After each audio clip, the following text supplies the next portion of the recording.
नमस्कार दोस्तों, स्वागत है आपका मेरे चैनल 10 LIT में। तो फ्रेंड आज मैं बताऊंगा कि आप फ्री फायर में आप अपना वो जो कंट्रोल पैनल वो रहता है वो आप कैसे चेंज कर सकते हैं फ्रेंड्स। तो सबसे पहले आपको आपके फ्री फायर ऐप पे चले जाना है और फिर सेटिंग पे चले जाना है। सेटिंग पे चले जाने के बाद कंट्रोलर में जाना है, फिर इधर कस्टम HUD दिखेगा, आपको उस पर क्लिक कर देना है।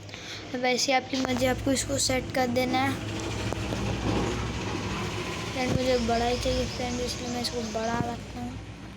आप देख पा रहे हैं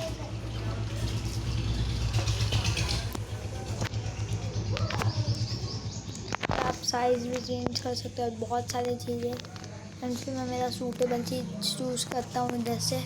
आप अपना सूटेबल थिंग चूज़ कीजिएगा। फ्रेंड आप मेरे जैसे भी रख सकते हो फ्रेंड, जिससे ईजी होता है खेलने के लिए।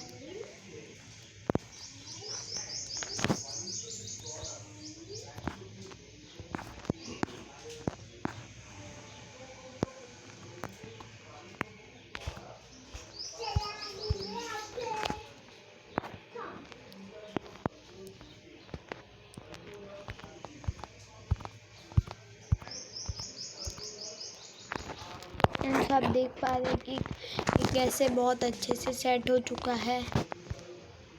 फ्रेंड आज के लिए इतना ही। आप मेरे अभी तक के बाद आपने मेरे चैनल को सब्सक्राइब नहीं कर दिया तो सब्सक्राइब कर दीजिए, लाइक भी करना ना भूलिए।